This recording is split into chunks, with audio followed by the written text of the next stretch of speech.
Hello student, ইতি ক্লাসরুমে তোমাদের সবাইকে স্বাগত। আজকে তোমাদেরকে দেখাবো ষষ্ঠ শ্রেণীর পরিবেশ বিষয় মডেল কোশ্চেন নাম্বার 5 নম্বর সেটে। তো প্রথম প্রশ্ন, উদ্ভিদের বৃদ্ধি মাপার যন্ত্রের নাম কি? হবে অ্যাক্সিলোমিটার। পরের প্রশ্ন, তড়িৎ প্রবাহের একক হবে অ্যাম্পিয়ার।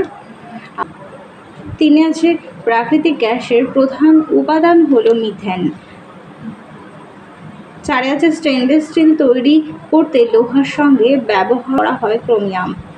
আর মানুষের স্পন্দন মিনিটে 72 বার।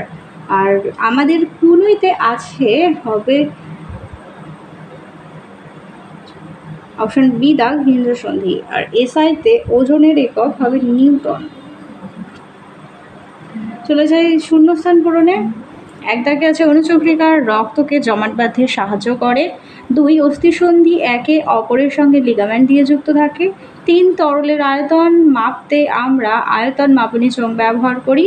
4 দৈর্ঘ্য হলো একটি মৌলিক রাশি। 5 বক্সাইট হলো অ্যালুমিনিয়ামের প্রধান আকরিক। 6 বেলে পাথর একটি পাললিক শিলার উদাহরণ। পরের প্রশ্ন, 10% সূত্রের প্রবক্তা বিজ্ঞানী লিন্ডম্যান। চলে যায় 3 দাগে একটি বাক্যে উত্তর দাও। 3 1 চুনা পাথরের পরিবর্তিত রূপটি হলো মার্বেল। 2 লোহা ছাড়া অন্য একটি চুম্বক পদার্থের নাম নিকেল। আর ফড়িং কোন শ্রেণীর খাদক হবে? প্রথম। 4 আছে একটি আণবিকরণযোগ্য শক্তির উদাহরণ কয়লা। 5 আছে ট্রফিক লেভেল কি? খাদ্য পিরামিডের একটি ধাপকেই বলা হয় ট্রফিক লেভেল। ধমনী দিয়ে কি ধরনের রক্ত প্রবাহিত হয়? বিশুদ্ধ। ভিটামিন সি এর অভাবে আমাদের শরীরে কি সমস্যা হয়? মাড়ি ফোলা ও পেটে রক্ত পড়া। চলে যাই 4 দাগে, উত্তরটি সত্য না মিথ্যা লেখো। 1 মানুষের হৃৎপিণ্ডের 5টি কুঠুরি থাকে। মিথ্যে। সৌর কুকার চালু করা হলে যান্ত্রিক শক্তি তাপ শক্তিতে রূপান্তরিত হয়। মিথ্যে। 3 আছে উচ্চতা সাধারণত সেন্টিমিটার স্কেলে মাপা হয়। এটা সত্য। 4 আছে ক্ষেত্রফলের পরিমাপ জানতে আমরা দৈর্ঘ্যের সঙ্গে প্রস্থ গুণ করি। সত্য। আর ফুসফুসের কাজ শরীরে রক্ত চলাচলে সাহায্য করে। মিথ্যা। পাকস্থলীর পেশি হলো এক ধরনের কঙ্কাল পেশি। তো মিথ্যা। 5 চলে যায় বাম স্তম্ভের সঙ্গে ডান স্তম্ভ মিলিয়ে লেখো। লালারস হবে অপশন ডি দাগ লাইসোজাইম, লোহিত রক্তকণিকা অক্সিজেন। আর উৎপাদক হবে দাগ সবুজ উদ্ভিদ। ভর হবে অপশন বি দাগ খোলা যন্ত্র। আর পেট্রোলিয়াম হবে জীবাশ্ম জ্বালানি। তো চলে যাই 6 দাগে, সংক্ষিপ্ত উত্তর দাও। 1 আছে ঝামা পাথরে ছিদ্র দেখা যায় না কেন? দেখে নাও।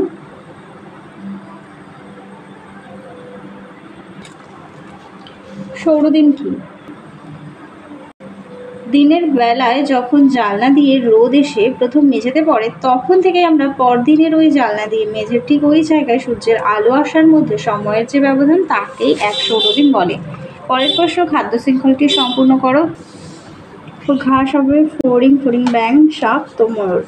পরের প্রশ্ন, 2টি শ্বাসপেশির নাম ইন্টারকস্টাল পেশি ও মধ্যচ্ছদা। চলে যায় 7 দাগে। 7-এর 1 আছে ফলিস বা জীবাশ্ম কীভাবে তৈরি হয়? দেখে নাও এখান থেকে।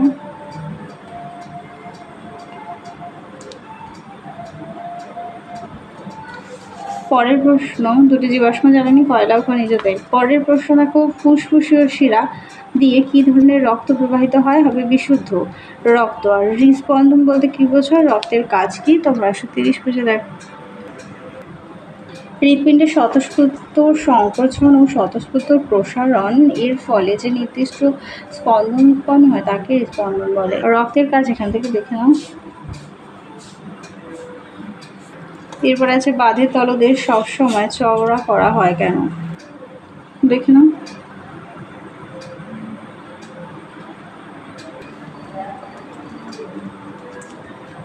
দেশলাই কাঠি বারুদের দিকটা বাক্সের গায়ে ঘষলে আগুন জ্বলে ওঠে কেন?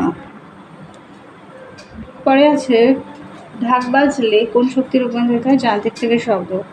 প্রদত্ত ছবিটি কোন অস্থিসন্ধি বলে তোমার মনে হয়? বলো। সকেট সন্ধি। আর অস্থিসন্ধি কোথায় দেখা যায়? বাঁধ কোমরে। উপাঙ্গীয় কঙ্কালে কোন কোন অস্থি দেখা যায়?